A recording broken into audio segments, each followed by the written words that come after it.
नमस्ते। सबसे पहले आप सभी को दीपावली की बहुत-बहुत शुभकामनाएँ। और आज हमारे साथ जुड़ रहे हैं अनुपम मिश्रा जी, प्रयागराज से, घूमता आईना वाले हमारे अनुपम मिश्रा जी। नमस्कार सर। तो अनुपम जी, स्वागत है आपका। अब तो उत्तर प्रदेश में भी पारा चढ़ा हुआ है बाई इलेक्शन का। लेकिन योगी जी जो हैं, वो तो दूसरा एजेंडा नया-नया रोज सेट कर देते हैं। अब उन्होंने कह दिया कि सनातन धर्म और राष्ट्रवाद एक दूसरे के पूरक हैं। अभी 4 दिन पहले हमने घोषणा की थी जयपुर में और उसको कहा था कि ये जयपुर डिक्लेरेशन है, जयपुर घोषणा है, और वो ये था कि साहब कि सनातन धर्म ही राष्ट्रवाद है। अब योगी जी ने उसके ऊपर मोहर लगा दी। तो बताइए, ये तो बड़ा इसको क्या कहें? ये तो अप्रतिम संयोग है या कि प्रयोग है? संजय जी, सर प्रथम तो आपको और आपके सारे दर्शकों को दीपावली की बहुत शुभकामनाएं। दूसरे, इसके पहले कि हम ये कार्यक्रम शुरू करें, मैं चूंकि जयपुर से लौटने के बाद पहली बार आपके साथ किसी शो पर हूं, तो मैं सार्वजनिक रूप से आपके इस जबरदस्त प्रयास की सराहना करना चाहता हूं, आपको धन्यवाद देना चाहता हूं। It was an Herculean effort. तो आपने क्या कमाल किया है साहब, कैसे पूरी दुनिया के राष्ट्रवादियों को, हिंदुओं को एक मंच पर बैठाया और किस तरह हम लोगों को मौका दिया कि हम लोग अपने विचारों का आदान प्रदान कर सकें। और ये मैं समझता हूं कि इस समय आज की तारीख में ये भारतवर्ष में जो एक सिंगल प्लेटफॉर्म जिसपे इतना बड़ा एफर्ट आपने किया है, और आपके पुत्र, उनका वो शोध को भी मैं कहूंगा, उन दोनों ने मिलके जो एक इतना शानदार कार्यक्रम और एकदम टू द माइन्यूटेस्ट डिटेल इस इतने अच्छे से उसको ऑर्गेनाइज किया साहब, आपका बहुत धन्यवाद, आपका बहुत साधुवाद। अब आते हैं आपका बहुत-बहुत योगी धन्यवाद। जी पे। आपको अच्छा लगा यहाँ आकर, इसके लिए आपको भी बहुत-बहुत धन्यवाद, और आपने यहाँ नहीं आना सर, थैंक स्वीकार यू। किया। और यही आज योगी जी के और भी बयान आ गए हैं संजय जी। उन्होंने कहा जी। बजरंग बली की गदा सदा सनातन विरोधियों पर चलेगी। उसके बाद उन्होंने अच्छा। कहा है कि ये चैट, हाँ, उसका आज मैं एक दोपहर का अखबार निकालता हूँ प्रयागराज टाइम्स से, उसकी हेडिंग है, हाँ देखिए हाँ, साहब, ये देखिए, जस्ट लुक हाँ, एट दिस, हाँ, कि बजरंग बली की गदा सदा सनातन विरोधियों पर चलेगी। और चलिए। उन्होंने कहा है कि हाँ हाँ, और उन्होंने कहा ये चैन से सोने का समय नहीं है, जाग जाओ। अगर तुम चाहते हो तुम्हारे बच्चे चैन से सोए, तो थोड़ी निद्रा हुँ। का तुम त्याग करो। और उन्होंने कहा है कि अब ये नहीं चलेगा कि आप सनातन को ऊट पटांग कहें और आपकी चलती रहे। अरे बड़ा ललकारा है साहब, उन्होंने बहुत ललकारा है। अच्छा देखिए, आज मोदी ने भी एक बात की, प्रधानमंत्री मोदी ने, उन्होंने कहा पूरी दुनिया में कहते हैं यूनाइटेड वी स्टैंड, आइए हम सब हुँ। एक हो जाएं। हम लोगों ने कह दिया तो मिर्ची लग गई, कमाल की बात है। पूरी दुनिया सॉरी, खांसी आ रही सर आज। लेकिन पूरी दुनिया में कहते हैं कि साहब हमें एकता में ताकत है, संगठन में शक्ति है। योगी जी ने कह दिया तो मिर्ची लग गई। उन्होंने भी यही कहा, बटोगे तो कटोगे, एकता में शक्ति है, एक रहोगे नेक रहोगे। ऐसा क्या है उन्होंने कह दिया जो दुनिया में आदिकाल से नहीं कहा जा रहा है। तो भाई, लेकिन अब आप सोचे हैं, कौन वो लोग होंगे जिनको इस बात से भी एतराज है कि हिंदू बट नहीं रहा। कौन वो लोग होंगे जिनको इस बात से मिर्ची लग गई कि हिंदू कह रहा हम बटेंगे नहीं। मतलब जो, अब देखिए अखिलेश यादव का बयान सुने, वो कहते हुँ। पीडीए वाले बटेंगे नहीं। बाकी योगी जी का बयान गलत है, यानी हिंदू बटेगा, हिंदू बटेगा, पीडीए नहीं बटेगा। मतलब किस तरह की बातें हैं ये, किस तरह की बातें हैं ये। योगी जी का एक बड़ा योगदान है साहब, जिस तरह आप वहां एक पे एक बैठ के एक और एक प्लेटफॉर्म और दे दिख रहा है मुझको, ये इनका बयान सामने चल रहा है मेरे स्क्रीन पे। कह रहे हैं कि साहब, आज कोई जाति, कोई क्षेत्र और कोई भाषा के नाम पर बाँट रहा है। इन बाँटने वाले तत्वों में रावण और दुर्योधन का ही डीएनए काम कर रहा है। तो योगी जी बिल्कुल घुमा फिरा के बात कहाँ करते हैं। मतलब आप उनका एक भी बयान बता दीजिए। मैं अक्सर कहता हूं कि उनके ऊपर इतने आरोप लगते हैं, अतीक अहमद से लेके मुख्तार अंसारी तक, आज तक किसी ने योगी आदित्यनाथ को उस पर सफाई देते देखा है क्या? ना। किसी ने सफाई देते देखा है? कोई सफाई दिया उन्होंने? भाई, उन्होंने तो कहा था कि मैं माफिया को मिट्टी में मिला दूंगा। कहा नहीं, उन्होंने करके दिखा दिया। और उन्होंने करके दिखा करके दिया। दिखा दिया साहब। हाँ, माफिया तो अब देखिए कोई सतयुग तो है नहीं, वो थोड़ी बहुत लुटैती छिनैती ये सब तो होता रहेगा ना। अब अपराध एकदम खत्म कैसे हो जाएगा? लेकिन माफिया, जो संगठित माफिया था, जो संगठित अपराध था, उसको योगी आदित्यनाथ में वो मेरठ के चोर बाजार से लेके मुख्तार और अतीक की जमींदारी तक सब खत्म कर दिया। और केवल मुख्तार और अतीक की नहीं, विजय मिश्रा की भी खत्म कर दिया, अन्ना शुक्ला की भी खत्म कर दिया। तो मतलब वो मुन्ना बजरंगी की भी खत्म कर दिया। मतलब न जाति देखा ना धर्म देखा, उन्होंने साहब सबका खत्म कर दिया। और बाकी तो देखिए, मैं हमेशा कहता वो हूँ अपराध जौनपुर होता, वाले आपके जो है, क्या नाम उनका, वो जौनपुर वाले, उनकी भी वो तो खत्म हो गई। यादव बंधु दोनों, रमाकांत उमाकांत, कोई बोल नहीं रहा है साहब, कोई बोल नहीं रहा है। मैं आपको बताऊं, मैं यहाँ पे तमाम ऐसे तत्वों को जानता हूं जो कि बड़ी बड़ी गाड़ियां लेके, फॉर्च्यूनर लेके, राइफल लेके टहलते थे। आपको मैं एकदम आंखों देखी बात बता रहा हूं। मैं प्रयास करूंगा एक दिन उनको कैमरे पे ले आऊं। उन्होंने साहब बड़ी बड़ी फॉर्च्यूनर गाड़ी छोड़ के मारुति 800 खरीद ली है। तो कहते हैं कि वो बड़ी गाड़ी में चलो तो 800 तो पुलिस की बिकती निगाह है में यार। आ जा। तो वही जो कुछ भी 800 उनकी तो आती है, केवल सेकंड जेन हैंड वगैरह बिकती जो है भी। आपकी। हाँ, तो जो कोई एक वो एक आती है ना, स्विफ्ट आती है, एक स्विफ्ट स्विफ्ट खरीद ली है। हाँ। तो उनका कहना है कि साहब बड़ी गाड़ी पे चलो तो पुलिस की निगाह में आ जाते हैं। तो एक एक एक एक, एक बड़े बड़े एक नोटेड अपराधी हैं। तो साहब एक दिन अभी वो मेरी उनकी कहीं मुलाकात हो गई। तो मैंने कहा भाई अब तो तुम नजर नहीं आते हो, तुम पहले आते आते रहते थे, अब तो पता नहीं चलता है। तो कहा साहब मैंने कसम खा ली, बड़े गुस्से में कहना, मैंने कसम खा ली जब तक योगी रहेगा मैं घर से नहीं निकलूंगा। कोई अमृत पी के थोड़ी ना आया है, एक दिन योगी जाएगा तभी आऊंगा। तो अब मतलब उनकी इस सब बातें, वो योगी अमृत पी के आए हो ना आए हो, पर उनकी बातें मेरी कान में अमृत की तरह टपकती हैं साहब। तो मतलब अभी वो 30-40 साल के लिए अंदर बैठने को तैयार है। मेरी बात सुने सर, मैं फिर कहता हूं ये सतयुग नहीं है। अपराध होता था, अपराध होता है, अपराध होता रहेगा। अंतर सिर्फ इतना है कि शासन, प्रशासन और सरकार और मुख्यमंत्री का रिस्पॉन्स क्या है। सरकार ये कहती है कि माफिया को मिट्टी में मिला देंगे, कि मुख्यमंत्री ये कहता है लड़के हैं, लड़कों से गलती हो जाती। बहुत बड़ा अंतर है। नहीं सर, डिसाइडिंग अंतर है, डिसाइडिंग अंतर है। अपराध होता था, अपराध होता है, अपराध होता रहेगा। ये सरकार की, मुख्यमंत्री की, गवर्नमेंट की जो प्रतिक्रिया, रिस्पॉन्स है, सिर्फ उसमें अंतर आया है। जी हाँ, अच्छा और ये एक भी बात है। और, ये थोड़ा थोड़ा बहुत तो क्या है 2024 कि में,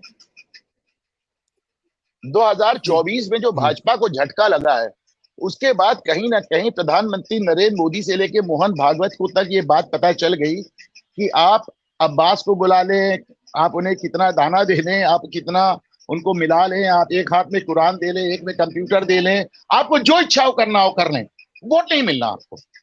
तो अब घूम फिर के, अच्छा जब आप ऐसी बुरी सोच से गुजर रहे हो कि साहब हमने सब कुछ ट्राई कर लिया, फिर भी मुस्लिम वोट हमारे खिलाफ ही नहीं गया है, इस कदर हमारे खिलाफ गया है कि हमको हराने के लिए उसने बदरुद्दीन अजमल को हरा दिया, हमको हराने के लिए उसने ओवैसी को हरा दिया। तो जब इतना कमिटेड वोट, जैसा जिन्ना के समय 1946 में था, तो साहब समझ में आया कि साहब अब कोई रास्ता बचता नहीं है, ये योगी जी रास्ता। उसी समय योगी जी का ये कालजयी बयान आ जाता है कि बटोगे तो कटोगे। बटेंगे तो वो ऐसा कटेंगे। बयान, हाँ, तो अब वो साहब वो, अब वो ढाबों पे नजर आता है, टी शर्ट्स पे नजर आता है, आप क्या उसमें नजर आ रहा था, मुझे जयपुर डायलॉग में नजर आ रहा था, हाँ वो कॉफी मग्स में नजर आता है। और आप देखें भारतवर्ष में एक भी नेता ऐसा नहीं बचा जिसने योगी के इस बयान पे कुछ ना कुछ प्रतिक्रिया जरूर दी है। मतलब सबने दिया, किसी ने सराहना की तो किसी ने गालियां दी, किसी ने उठपटांग कहा, लेकिन किया सबने। यानी ये बयान कहीं ना कहीं छू सबको गया ऐसा। तो अडॉप्ट ही कर लिया ना, हाँ, अखिलेश बाबू ने। हाँ, उन्होंने एकदम अडॉप्ट कर लिया, उन्होंने पीडीए के लिए क्या डाला। पीडीए नहीं बटेगा, बाकी सब बटेंगे। तो इसी एक एक एक, परिप्रेक्ष्य एक में आखिरी बात सर, एक आखिरी बात, योगी के बयान की आलोचना वो लोग कर रहे हैं जो पिछले 70 साल से हर मन से चिल्ला चिल्ला के ओपनली खुलेआम कहते आए हैं मुस्लिम वोट बटना नहीं चाहिए। याद है आपको? मुस्लिम वोट बटना नहीं चाहिए, हर चुनाव में कहते हैं। आज बिल्कुल। हिंदू वोट बटने को रोक दिया गया तो कितनी मिर्ची लग गई साहब। अब इसी परिप्रेक्ष्य में जो अब आगे जो 2 चुनाव आप देख रहे हैं, उनकी जो मैं सीट डिस्ट्रीब्यूशन नहीं डिस्कस कर रहा हूँ। उनका जो नैरेटिव चल रहा है, जो उनका प्रचार जिन बातों के आसपास चल रहा है, उनमें आप इसका पूरी लक्षणा देख रहे हैं या नहीं देख रहे? देखिए साहब, सीट डिस्ट्रीब्यूशन मैं भी डिस्कस नहीं कर रहा हूं, लेकिन इस बात को मैं कैसे डिनाई कर दूं, इस बात को कैसे अनदेखा कर दूं कि 85 सीट पाने वाली पार्टियों ने 102 और 105 नामांकन कर रखे हैं। 1.5 दर्जन सीट पे तो 3-3 नामांकन है एक ही कोalition से। आप समझिए बात है। तो मतलब 85 सीट की बात हुई, कोई 102 नामांकन करके बैठा है, कोई 103 नामांकन करके बैठा है। आप बताइए कैसे हो रहा है? तो मैं सीट डिस्ट्रीब्यूशन की बात नहीं कर रहा हूं, नैरेटिव की ही बात कर रहा हूं। कुल मिलाकर पूरा नैरेटिव सिर्फ एक बात पे है कि साहब किसी तरह भाजपा को रोकना है, और तो कुछ आपस में कुछ कॉमन है ही नहीं ना, कुछ नहीं है। एक मोदी हटाओ के अलावा, मोदी हटाओ भी मैं नहीं कहता हूं साहब, ये तो जो स्टेट पॉलिटिक्स होती है तो मोदी से बचाओ वाली पॉलिटिक्स है। ये मोदी हटाओ नहीं, मोदी आप कैसे हटा लेंगे महाराष्ट्र में? मोदी से बचाओ। तो मोदी से बचाओ के अलावा आपके पास क्या है कहने? और सबसे ज्यादा दिक्कत जो नैरेटिव की बात आती है आज की तारीख में, उद्धव ठाकरे को आ रही है। उद्धव ठाकरे का शिवसैनिक उनसे पूछ रहा, भाऊ जब तीसरे नंबर की पार्टी बनना था यहाँ पे, तो वहां पे दूसरे नंबर की पार्टी क्या बुरे थे? भाई भाजपा के साथ दूसरे नंबर के तो थे, यहाँ तो आगे तीसरे नंबर की पार्टी हो गए। कभी आप शरद पवार की हाजिरी देते हैं, कभी सोनिया गांधी की हाजिरी देते हैं, आप तो तीसरे नंबर के होकर। अभी तक तो आपने हमको ये समझाया था कि देखो मैं मुख्यमंत्री हो रहा हूँ, इस बार तो उन्होंने पहले से कह दिया तुम्हारे यहाँ से कोई मुख्यमंत्री नहीं होगा। तो भाऊ आप इनके साथ हैं क्यों? उद्धव ठाकरे को, आम शिव सैनिक को ये बताने या समझाने में बहुत दिक्कत आ रही है कि उन्होंने अपनी विचारधारा से समझौता किया क्यों? सत्ता के तो वो आसपास नहीं है, तो मतलब उनके लिए तो माया मिली न राम, दीन दुनिया दोनों से खो बैठे हैं वो साहब।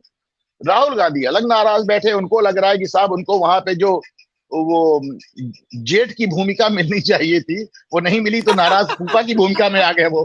तो जेठ की भूमिका नहीं मिली तो नाराज फूफा की भूमिका में वो नजर आ रहे हैं आपको। तो उन्हें लग रहा है कि साहब हमें तो हमारा, और शरद पवार हमेशा की तरह उस बंदर बाट की भूमिका में, आधी रोटी आधी रोटी आधी रोटी शरद पवार की तो राजनीति ऐसे चलती साहब, उनकी कहीं कोई पकड़ ही नहीं, सिवाय इसके उनकी राजनीति शुरू होती है चुनावी नतीजे आने के बाद। सबकी राजनीति शुरू होती है चुनाव घोषित होने के बाद, शरद पवार की राजनीति शुरू होती है नतीजे आने के बाद। वो तो दिख ही रहा है, और बहुत सारे लोग तो कहते हैं कि भाई ये जो आपस में जो लड़ाई है बिल्लियों की, वो तो करवाई शरद पवार रहे। मैं तो कहता हूँ सब बंदर बाट के अलावा उन्हें और कुछ आता ही नहीं सर। तो अब वहां आप देख रहे हैं देवेंद्र फडणवीस जो है वो भी पूरी तरह से हिंदूवादी बातचीत कर रहे हैं, कर रहे हिंदूवादी हैं साहब, मैसेज कर दे रहे हैं, रहे हैं। लेकिन बिल्कुल कर रहे हैं। मैंने उनके एक आध बयानों को ट्विटर पे शेयर किया, और जो रिस्पॉन्स आया उससे जनता की नब्ज समझ में आती है। लोगों को उनसे नाराजगी भी है साहब।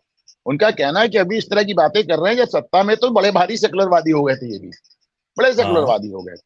और लोग अब कहते तो हैं साहब उनकी एक, उनकी हाँ, श्रीमती जी तो बहुत ही बड़ी सेक्युलरवादी थी। अब भाई अब उन्हें उनकी श्रीमती जी तो बोक हो गई थी, उनकी श्रीमती जी तो बोक है। हाँ वो तो बोक है। तो मतलब उनका तो मैं क्या कहा जाए। तो लोगों को बड़ी नाराजगी भी है। मतलब मैंने फडणवीस के 2-1 वीडियो अपने यहाँ शेयर किए। मैं तमाम वीडियो सर इसलिए भी शेयर करता हूँ, उससे मैं जनता की नब्ज टटोलता हूँ। एक वीडियो डाल दिया और देखा कि लोगों का रिस्पॉन्स कैसा आया, तो साहब बड़ी नाराजगी भी है फडणवीस से, आप इसको समझ लें। और सारी दिक्कत यही आ रही है कि भारतीय जनता पार्टी समझ नहीं पा रही है कि भाई आप अगर या तो हिंदूवादी हो जाओ, और या फिर एकदम नेशनलिज्म पे चले जाओ, हिंदू हिंदू का दामन एकदम छोड़ दो साहब, अब एकदम छोड़ दो। तो मतलब ये भी आपका 2024 का नतीजा है, ये भी माया मिली ना राम। मैं आपको बता रहा हूँ संजय सर, मैंने वहां जयपुर डायलॉग के प्लेटफॉर्म से ये भी तो कहा देखिए है। साहब, ये तो बहुत ही अच्छा नतीजा आया है जो वास्तव में जो राष्ट्रवादी हैं उनके लिए। मैं कह रहा हूं, आपने कहा भी है, मैंने सुना है, आप कहते हैं, मैंने भी वहां भी कहा भाई ये तो बून इन डिसगाइज रहा है। जैसा आप खुद कहते हैं संजय साहब कि अगर ये नतीजा नहीं आया होता तो हमारी आपकी बात ही नहीं सुनी जा रही होती। और मेरा अपना मानना है कि आने वाले समय में राजनीति विज्ञान में इसको पढ़ाया जाएगा 2024 का चुनाव कई हवाले से। तो मुस्लिम वोट के हवाले से भी पढ़ाया जाएगा और हिंदू वोट के हवाले से भी पढ़ाया जाएगा, क्योंकि सब हिंदू ही नाराज क्या कर रहे हैं आप, वोट हमारा ले रहे हैं, वोट हमारा ले रहे हैं, रेवड़ी सबको बांट रहे हैं। तो उसको समझ नहीं आ रही थी बात ना, बिल्कुल समझ में नहीं आ रही थी। अभी भी आप देखें, आप वक्फ बिल पे ताबड़तोड़ संशोधन कर रहे हैं, ताबड़तोड़ मीटिंग कर रहे हैं, और आप एक बात समझ में आ गया कि विंटर सेशन में ये बिल पास हो जाएगा, लेकिन लोग संतुष्ट नहीं है। लोग संतुष्ट नहीं है, लोग कह रहे हैं कि हमको संशोधन नहीं चाहिए, बिल ही खत्म करो, वक्फ बोर्ड ही खत्म करो साहब। लोगों की अपेक्षाएं बढ़ गई हैं। उस पे तो दो मत हैं, उस पे तो दो मत हैं। जैसे मैं विष्णु जी के मत के साथ सहमत हूँ कि भाई लॉ रहना चाहिए, जैसे हमें कब्जा कर रखा है, हमारे ऊपर रेगुलेशन कर रखे हैं, वैसे इनके ऊपर भी रहने चाहिए। क्यों नहीं रहने चाहिए? फ्री फॉर ऑल अगर फ्री कर दोगे तो वो मोहम्मदन लॉ अप्लाई कर देंगे, मुल्ला का मोहम्मदन लॉ चालू हो जाएगा उसके ऊपर। कैसे हो जाएगा फिर? यूनिफॉर्म सिविल कोड किस लिए लेके आए? अच्छा, आज आपका एक ट्वीट मुझे बहुत पसंद आया, मैंने आपने अंग्रेजी में लिखा था, मैंने उसको हिंदी में करके दिखा कि भाई 1947 में वक्फ के नाम पे 2 देश दान कर दिए, अब जो कुछ बचा है वो वक्फ का नहीं हो सकता, उसका सरकारीकरण करो, राष्ट्रीयकरण करो, जो कोई भी जमीन है। मैंने टैग भी किया उसमें आपको। तो मेरा कहने का तात्पर्य है कि साहब वक्फ के नाम पे पूरे 2 देश दे दिए, अब कैसा वक्फ और कैसी जमीन? उठपट। अच्छा, वो तमाम लोग जो दावे करते थे कि राम मंदिर पे स्कूल बना दो, अस्पताल बना दो, तो वक्फ की जमीन के नाम पे सबके देखिए एकदम साफ सुन जाता है। उल्टे संजय सिंह जैसे लोग, आम आदमी पार्टी जैसी पार्टी जेपीसी में कहते हैं कि वक्फ की तो और ताकत दी जानी चाहिए, अभी तुमके पास कम ताकत है। मतलब इनको वक्फ के क्या और ताकत क्या चाहते हैं? कि इनको चाहते हैं कि वक्फ के पास इतनी का ताकत हो कि संजय सिंह को 100 कोड़े का भी फरमान सुना सके।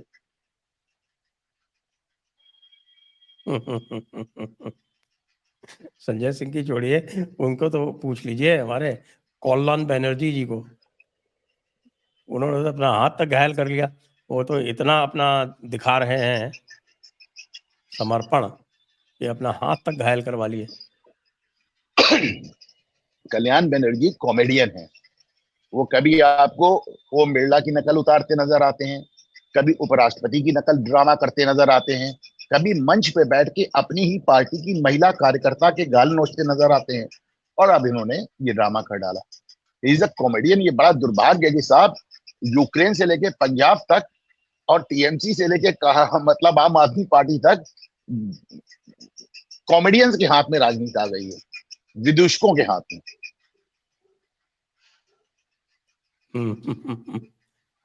तो अब ऐसा लग रहा है, जो हम एनालिसिस भी कर रहे हैं, कि ये जो नैरेटिव है ये चल गया है, क्योंकि महाराष्ट्र में भी इसकी प्रतिध्वनि दिख रही है, और अभी तक ये पूरी तरह से ये विश्लेषण नहीं कर पाए हैं कि भाई हरियाणा में हुआ क्या, क्यों हुआ, जो हुआ सो क्यों हुआ। क्या विश्लेषण करेंगे साहब? जिस समय टिकट डिस्ट्रीब्यूशन हो रहा था, राहुल गांधी विदेश चले गए थे। आप सोचिए, जो आदमी टिकट वितरण के समय विदेश भाग जाए, वो बाद में क्या विश्लेषण करेगा? क्या विश्लेषण करेगा? उसको जो समझा दिया जाता है कि साहब इन्होंने ऐसा कर लिया ना, ठीक है, आगे बढ़ जाता है आदमी। 98 चुनाव हार गया है, 2 और हो जाए, नहीं 88 चुनाव, 2 और हो जाए तो 90 पहुंच जाए। झारखंड में बहुत संकट में है ऑलरेडी, और यहाँ पे भी मतलब इनको जीत और हार में, तो आप इसको इस तरह देखें, मैंने वहां पे भी कहा था आपके यहाँ, मैंने कहा था महाराष्ट्र में 15% वोट पाकर कांग्रेस सिंगल लार्जेस्ट पार्टी के रूप में उभरी है लोकसभा में। 15% वोट पाकर भाजपा 0 है केरला में, और 15% वोट पाकर नीतीश कुमार 17 साल से मुख्यमंत्री हैं। ये है 15%। 15% के 3 आपको अलग अलग असर नजर आएंगे। जिस 15% पे महाराष्ट्र पे कांग्रेस नंबर 1 है, उतने 15% पे केरल में भाजपा 0 है, और उतने ही 15% 14.8% पे नीतीश कुमार 1.5 दशक से मुख्यमंत्री है। तो आप ये तो ऊंट किस करवट बैठेगा वाली बात है ना, वरना 15% वोट पे फैसले हो रहे हैं। आप सोचें, 15% वोट पे फैसले हो रहे हैं, और अभी भी आप देख ले सब, आप इनको समझ में नहीं आ रहा। आज शरद पवार का बयान मैंने देखा, उन्होंने कहा कि साहब इतनी ढेर सारी सीटों पे हमारे गठबंधन से 2-2, 3-3 लोगों ने नामांकन कर रखा है, अब बहुत जरूरी हो गया कि इमरजेंसी मीटिंग बुलाना। अब वो इमरजेंसी मीटिंग बुला रहे हैं, इमरजेंसी मीटिंग बुला के तय करेंगे कि कहां पे गठबंधन में किसका नामांकन रहने दिया जाए, किसका काटा जाए। सोचिए, चुनाव सर पे खड़ा है, अभी यही नहीं तय हुआ कि कौन लड़ेगा।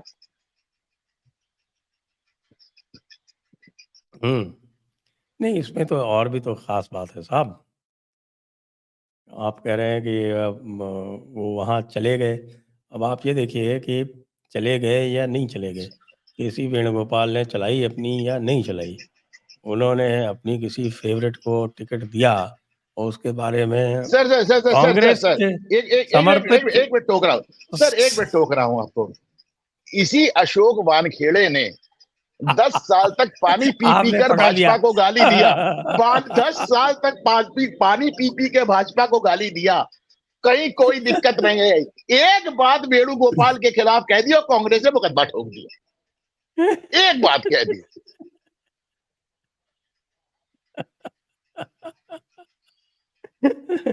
इसको कहते हैं सहिष्णुता। भाजपा वालों को लेकिन तो साहब, समझ में नहीं आया सहिष्णुता होती क्या है। नहीं होनी तो ऐसी ही चाहिए ही साहब, होनी ऐसी चाहिए ही, ऐसी ही होनी चाहिए। देखिए, मैं आपको एक चीज बताऊं, मेरी बात सुनना सर, इसको I will need only 2 minutes. मैं हमेशा कहता हूं रामचरितमानस जरूर पढ़ने चाहिए। अगर भक्ति भाव से नहीं पढ़ सकते हो तो सामाजिक विज्ञान के हिसाब से पढ़ो। समाज को गोस्वामी जी ने बहुत अच्छा समझा था। विनय न माने जड़त जल गए, 3 दिन बीत बोले राम सको तब भयभीन होए ना प्रीत। तब आप देखें, पप्पू यादव द्वारा अपनी जबान कटवा लेने के बाद न राहुल यादव, न अखिलेश यादव, न किसी ने लॉरेंस बिश्नोई पे कोई बयान ही नहीं दिया साहब। आप लोग सर पटक लिए, ध्रुव राठी ने लॉरेंस बिश्नोई पे वीडियो नहीं बनाया। लोग रोज 1000 ट्वीट कर रहे, अरे ध्रुव भैया लॉरेंस बिश्नोई पे एक वीडियो बना दो, वो नोटिस ही नहीं लेता। आप देखें, सांडो की लड़ाई पे कमेंट करने वाली अखिलेश यादव ने लॉरेंस बिश्नोई का नाम नहीं लिया। और आज पप्पू यादव की जो पत्नी है, कौन, रंजन, हाँ रश्मि रंजन, क्या नाम है उनका, रंजीता रंजन, उन्होंने आज बयान जारी करके कहा कि मेरे बच्चों का पप्पू यादव से कोई लेना देना नहीं है, और उन्होंने लॉरेंस बिश्नोई को जो कहा है खुद भोगे, हमसे कोई मतलब नहीं है। परिवार छोड़ के भाग गया। पप्पू यादव लॉरेंस बिश्नोई के गैंग के मेंबर को इतना तेल लगाते रहे, भाई राजनीतिक बयान था, आगे तुम्हारे रास्ते में नहीं आऊंगा। उसके बाद भी इतना बुरा हाल है कि लॉरेंस बिश्नोई, हम कर्म भी करते हैं और कांड भी करते हैं, कर्म भी करते कांड भी करते हैं साहब। और आप देखें, कनाडा की नेशनल सिक्योरिटी एडवाइजर, राष्ट्रीय सुरक्षा सलाहकार कह रही है कि लॉरेंस बिश्नोई ने कनाडा में आतंक मचा रखा है। तो अब आज की तारीख में लॉरेंस बिश्नोई के नाम लेने के राहुल गांधी भी तैयार नहीं है। तो मेरा मानना है, फिर देखिए, इजराइल ने पेजर ब्लास्ट किया, तो वो तमाम जितने ग्रुप दिन रात इजराइल को गाली देते थे, ये जुबैर से लेके आरफा खानम से लेके राणा अयूब से लेके, किसी ने पेजर ब्लास्ट पे कमेंट नहीं किया। कहा यार इजराइल के हाथ तो बहुत लंबे हो गए, हो सकता है यहां तक आ रहे हो। सब एकदम पी गए साहब, एकदम गोल हो गए। उसके बाद इजराइल की बात ही करनी बंद कर दी। ध्रुव राठी आप देख लीजिए, एकदम गायब हो गया। उससे कह रहे बना दो बिश्नोई पे, कोई बनाने को नहीं तैयार है। कोई नेता लॉरेंस बिश्नोई पे बोलने को नहीं तैयार है। अनफॉर्चुनेटली अभी मेरे से आज कोई कह रहा था, आप साहब लॉरेंस बिश्नोई को आप डिफेंड कर रहे हैं। मैं डिफेंड नहीं कर रहा हूं। अरे पप्पू यादव जो संसद में बैठा है वो खुद इतने जघन्यतम अपराध में जमानत पे है भाई। कौन सी धारा उस पर नहीं लगी?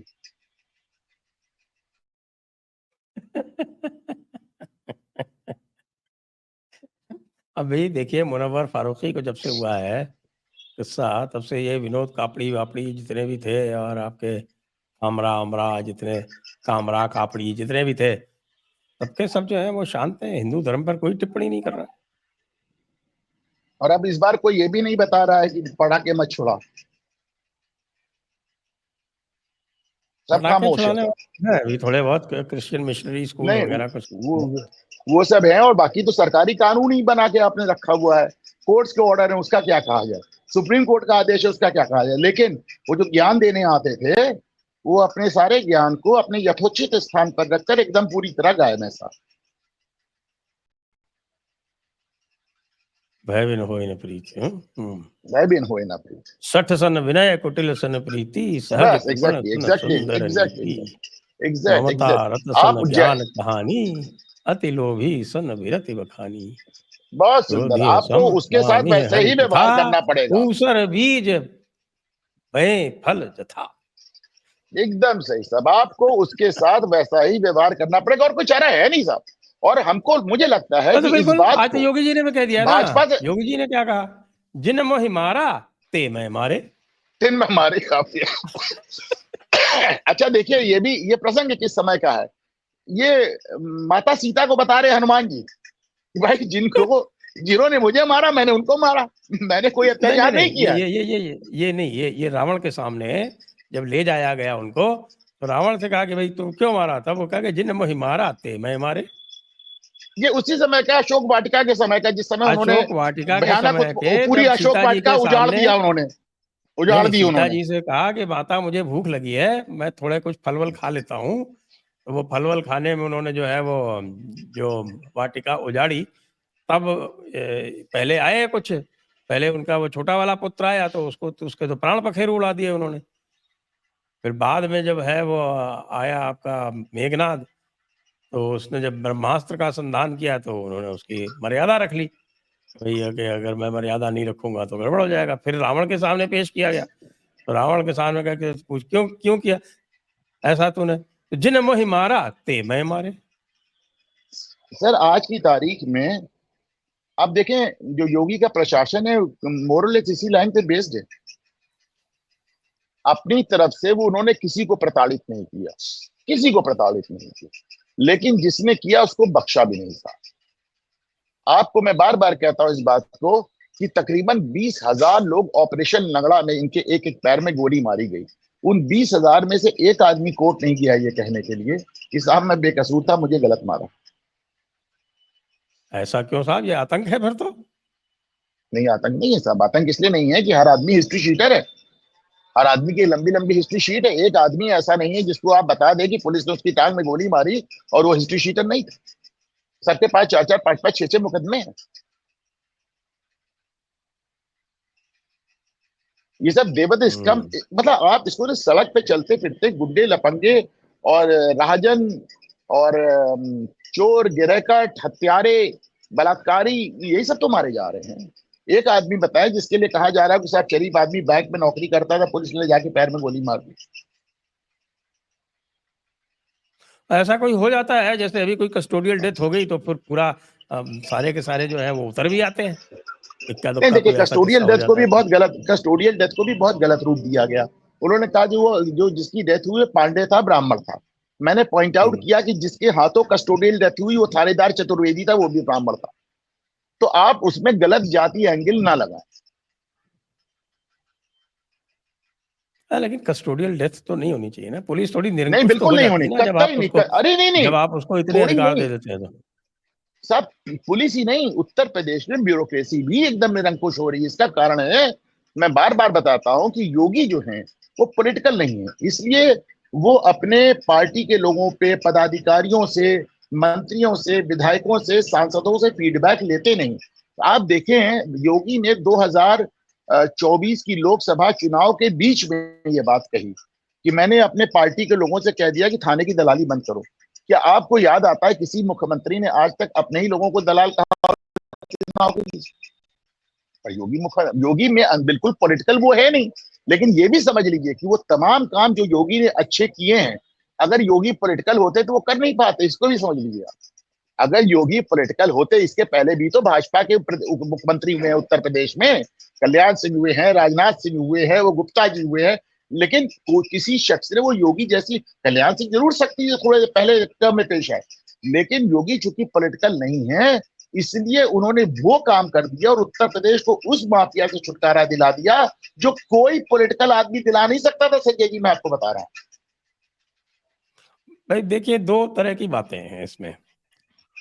जैसे मैं भी भाजपा के कई कार्यकर्ताओं से, संघ वालों से, उनसे बात करता हूँ, और वे जो हैं वो ब्यूरोक्रेसी से दुखी हैं। लेकिन उसके बाद भी योगी जी दोबारा जीत के, और 2/3 बहुमत से जीत के आ गए।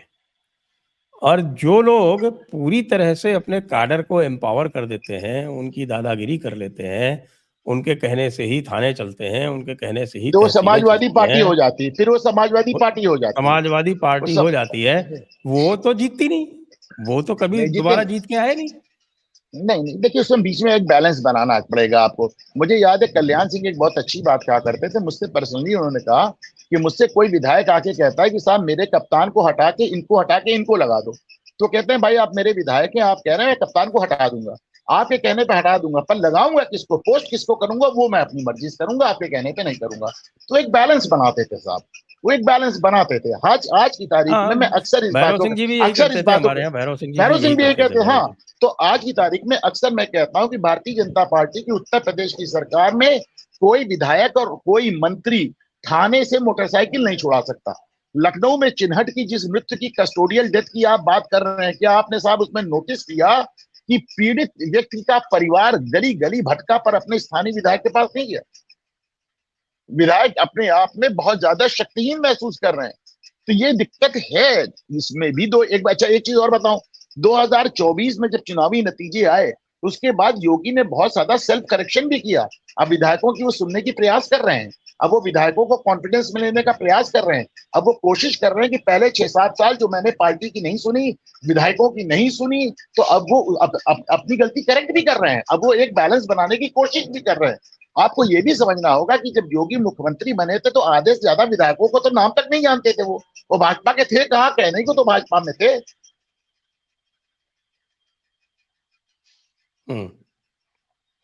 करेक्ट, ये बात तो है। वो तो बैलेंस वाली बात आपने सही कही, लेकिन वो तो 2022 का चुनाव तो बिना बैलेंस के ही जीते, और 2024 का जो बैलेंस बिगड़ा वो कोई अकेले योगी ने नहीं बिगाड़ा, वो देखिए सर कहीं मेरी और से बात भी सुने, बिगड़ा। 2022 का चुनाव योगी जी जीते, लेकिन उनकी 2017 से सीटें कम हो गई। हकीकत यह है कि जितना जबरदस्त लॉ एंड ऑर्डर उन्होंने दिया था, उनकी तो 2017 से बढ़ जानी चाहिए थी ना, अगर बैलेंस होता। नहीं बात 50-60 देखिए, सीट कम क्यों हुई? 2017 में जो अखिलेश का आतंक था उसका भी तो प्रभाव था ना, 2022 तक वो समाप्त अच्छा हो गया। एक बात और मैंने देखी है, पब्लिक मेमोरी साहब बड़ी शॉर्ट होती है। ये तो कहिए अखिलेश यादव का आपको ये एहसान मानना पड़ेगा कि विपक्ष में रहते हुए भी उनकी पार्टी बार बार अपने आतंक की याद खुद ही दिला देती है सर, खुद ही दिला देती है कि हम आएंगे तो क्या करेंगे। ये तो नहीं, कहिए विपक्ष लोकसभा में के याद बाद से दिला तो देते बिल्कुल हैं। स्पष्ट आ गए ना, बिल्कुल ओपन में आ गए स्पष्ट लोकसभा के स्पष्ट बाद से। खुल के वो आ गए। और जिस खुलेआम तरह वो उनके अपराधियों विधायक की और बलात्कारियों की जिस जो पैरवी है। करते हैं, हाँ, अरे छोड़े साहब नहीं धमकियां मुझको, दे रहे मैं साफ साफ। मुझे अरे भाई नेशनल टीवी पे मुझको मनोज यादव ने धमकी दी, उनका वीडियो काट के मैं ट्वीट किया था। उससे कह रहे थे अनुपम जी हमारी सरकार आने दीजिए, तुम्हारे खिलाफ 200 मुकदमे लगाऊंगा। मैंने ट्वीट किया, वो वीडियो देखी जाकर। टीवी पे मुझे खुलेआम धमकी दे रहे हैं। और वो एक नेशनल टीवी से उनको वो सुनील साजन कह रहे थे हमारी सरकार होती तो उनको फर्जी मुकदमे में उठवा ले, मुकदमे में नहीं फर्जी मुकदमे में उठवा लेते। ये तो मैं कह रहा हूं अखिलेश यादव का एहसान मानिए कि जब भी वो कहते हैं आ रहे हैं अखिलेश, तो वो नारा नहीं धमकी लगने लगता है।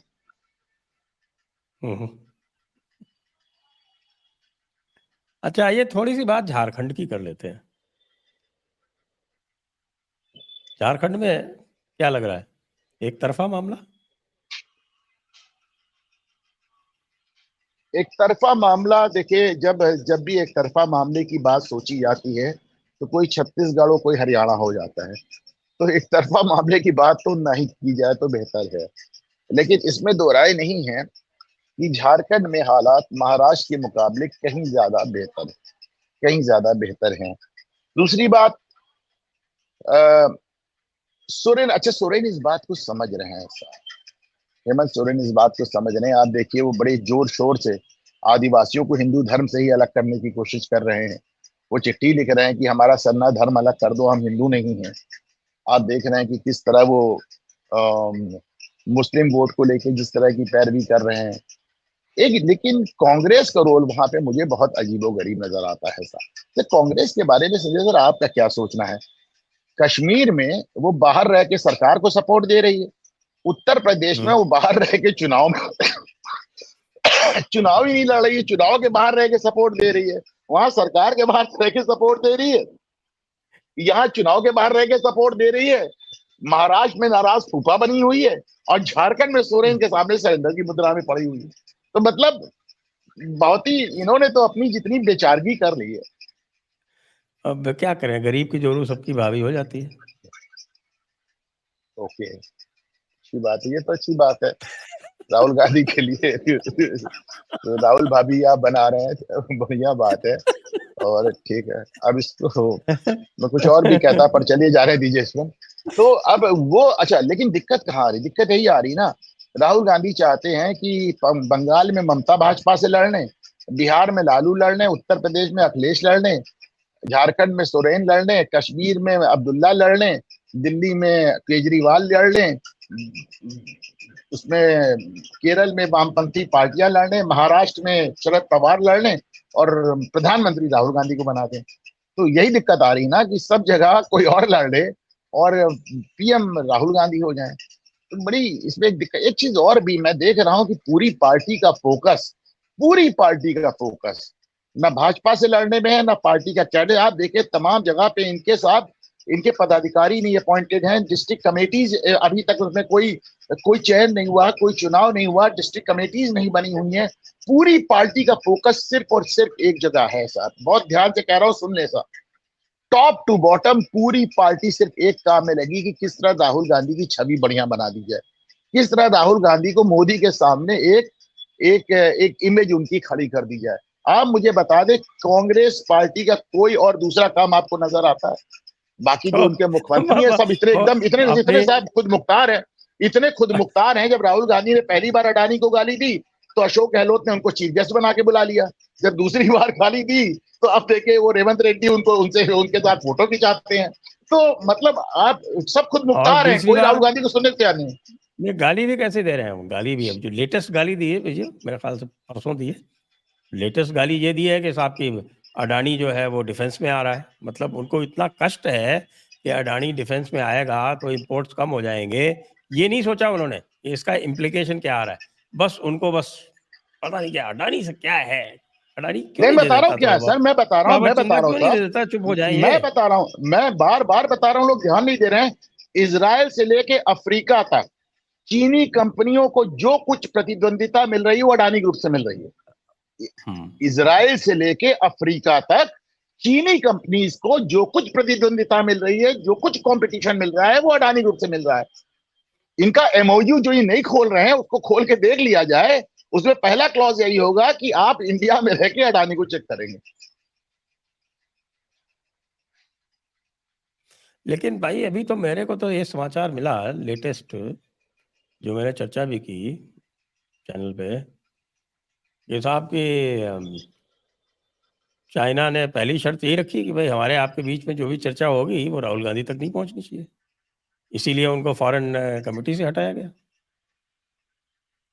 मुझे नहीं पता तो नहीं साहब कोई उन्होंने मजाक कर रहा है या सही बात है, लेकिन अगर इस तरह की बात चल रही है बड़ी गंभीर है।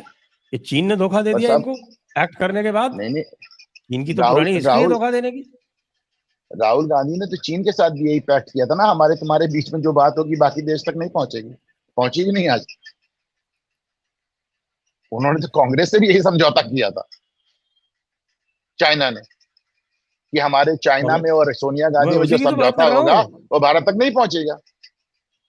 नहीं, अब तो एक नई बात हो गई, अब तो राहुल गांधी को किनारे कर रहे हैं। उसके पहले उन्होंने राहुल गांधी और सोनिया को साथ लेके शी जिनपिंग ने पूरे भारत को किनारे कर दिया था। तो कुल मिलाकर चाइना दो तरह से बात करता है, कभी सीधे गांधी परिवार से बात करता है, कभी बचे हुए भारत से बात करता है। अभी वो बचे हुए भारत से बात कर रहा है। ये तो भाई सारा आप देखिए, अगर जो भी चल रहा है इस वक्त अमेरिका में और जो लेकिन साइन सर चल आप रहे हैं बताएं पहले, आप पिछले you have been such a, uh a, senior एक ब्यूरोक्रेट। एक एक इनका मिनट, एमओयू ये बात एमओयू कंप्लीट सामने कर क्यों लो। नहीं आता इनका? हाँ सर। वो उस पर भी आता हूँ, जो आप कह रहे हैं सामने क्यों नहीं आता है। सामने आना बहुत मुश्किल नहीं है, मैं जाहिर कर दूंगा दो चार हफ्ते में। तो मैं ये कह रहा हूँ कि भाई एक तरफ तो चीन वाला ये मामला हो गया, अब इसमें जो है इनको जितना इन्होंने हंगामा किया था, चीन के कहने पे ही ये करते थे बार बार। ये ध्यान दीजिए, ये कहा करते थे ना साहब इतनी जमीन चीन ने ले ली और इतना कब्जा कर लिया और मोदी कुछ नहीं बोलता है। बदतमीजी से बात तो करते ही है मोदी के नाम पे, ये नहीं करता है, वो नहीं करता है। अब जो है चाइना में कार्टून बन रहे हैं शी जिनपिंग के, और ये कहा जा रहा है कि भाई ये शी जिनपिंग जो है ये इसने घुटने टेक दिए मोदी के सामने। अब राहुल गांधी की समझ में नहीं आ रहा है कि किसके साथ खड़ा हो, इसलिए आपने राहुल गांधी का कोई इस पर स्टेटमेंट नहीं सुना होगा। कुछ दिनों में हो सकता है प्रूफ मांग ले, लेकिन प्रूफ तो चाइना खुद ही दे रहा है, अब प्रूफ भी किस मुंह से मांगेंगे। अच्छा, दूसरी बात आपने जो अभी कही कि साहब के वो सामने क्यों नहीं आता है, देखिए ये जो है ना, ये हम और आप चाहें तो कल ही इसको बाहर कर सकते हैं। क्यों? क्योंकि भाई चाइनीज कम्युनिस्ट पार्टी ने कई देशों की कम्युनिस्ट पार्टी से समझौता किया है, और उसका मोर और लेस जो मजमू है वो एक ही है। और मेरे ख्याल से आपके वियतनामीज कम्युनिस्ट पार्टी इत्यादि के साथ जो किया हुआ है, जो पहले इनकी लड़ाई से पहले का है, वो तो अवेलेबल भी है पब्लिक डोमेन में, तो पब्लिक डोमेन में उठाइए, वियतनामीज कम्युनिस्ट पार्टी की जगह इंडियन नेशनल कांग्रेस लिखिए और आपका वो एक्ट तैयार है। और क्या प्रोविजंस से अटके? No great deal. ओके भाई, बस आप पूरा माओ के विचारों को आगे बढ़ाएंगे, दैट इज ऑल मिलके। नहीं, मतलब ये दैट इज वन, और बाकी सब कोऑपरेशन करेंगे, कल्चरल एक्सचेंज करेंगे, as if Congress has any culture. Congress का अगर कोई कल्चर है तो वो केसी वेणुगोपाल का कल्चर है। तो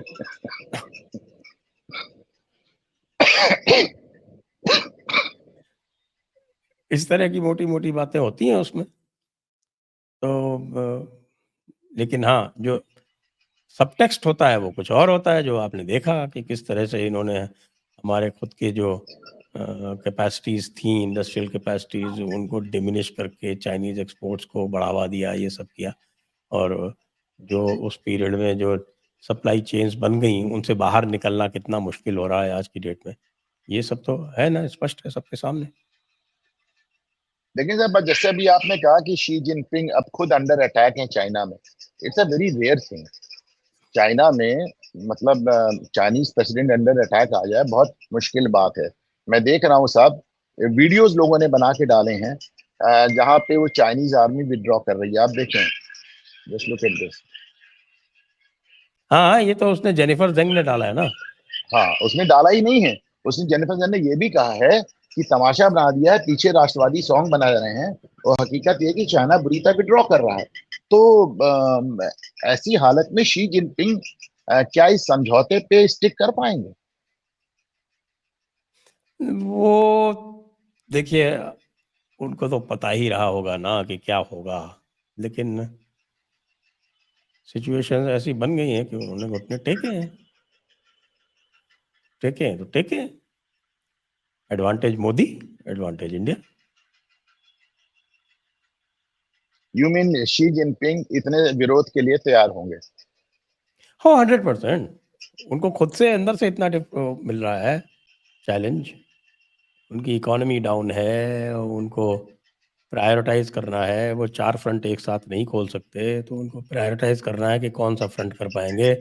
उन्होंने और करके उनको देख सर, लिया कि उनकी मिलिट्री जो है और उनका जो पर्सनल है, जो मिलिट्री पर्सनल, वो इतना हार्डी नहीं है कि वो यहाँ लद्दाख में लड़ पाए। This is not 1962। वो पूरा फैमिली स्ट्रक्चर उन्होंने बर्बाद कर लिया वन चाइल्ड वाले उसके चक्कर में। तो उनमें ना तो विल पावर है, ना उनमें फिजिकल कैपेसिटी है। मैं तो कई बार कहता हूँ, और एवरीबॉडी एग्रीज, जितनी भी मिलिट्री वालों से मैं तो होते रहते हैं ना, चर्चाएं होती हैं, उनसे सबसे मैंने कहा कि भाई the Pakistani soldier is a far better trained and a far better stock than the Chinese soldier. Everybody agrees. Everybody agrees. Pakistan की प्रॉब्लम उसकी ऑफिसर कोर है, पाकिस्तान की प्रॉब्लम उसका सोल्जर नहीं है। सोल्जर बहुत हार्ड ही है। उसका ऑफिसर कोर साहब पूरी तरह से करप्ट और अय्याश है, और वो बिल्कुल। अपने फौजियों को वो एकदम चारे की तरह सामने डालता है।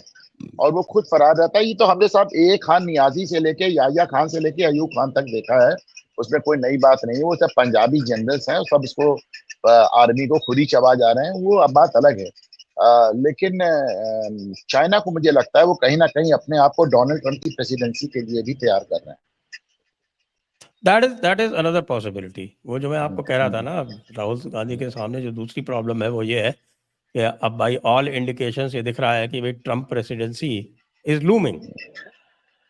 कल ही मैं देख रहा था कंपैरिजन बिटवीन 2016 एंड 2020, तो वो सारी जगह जहां पर बाइडेन की और हिलेरी की लीड थी, उन सारी जगहों पे आज ट्रंप लीड कर रहा है, एक को छोड़ के। हिलैरी क्लिंटन ने कहा है सर, अपनी बुक में लिखा है कि अमरीकी एक औरत को वोट नहीं देंगे चाहे जो हो जाए। अगर उन्होंने हिलैरी क्लिंटन को नहीं दिया तो कमला हैरिस को तो नहीं देंगे, आप मान के चलिए। मजेदार बिल्कुल बात है सही कि है। सबसे ज्यादा वोट उनको हिंदुस्तानियों से मिल रहा है, 61% एनआरआई वोट दे रहे हैं उनको। तो दे रहे हैं 61%, तो बहुत कम है, पहले 90 देते थे। तो 61 ही हुआ है, तो फिर that is a good sign. पहले तो 90% देते थे ना डेमोक्रेट्स को। तो चलिए सर, आज की चर्चा को यहीं पर वाइंड अप करेंगे, और आपको एक बार पुनः और दर्शकों को एक बार पुनः दीपावली की बहुत बहुत शुभकामनाएं। जय हिंद, जय भारत, वंदे मातरम। बहुत आभार सर, नमस्कार।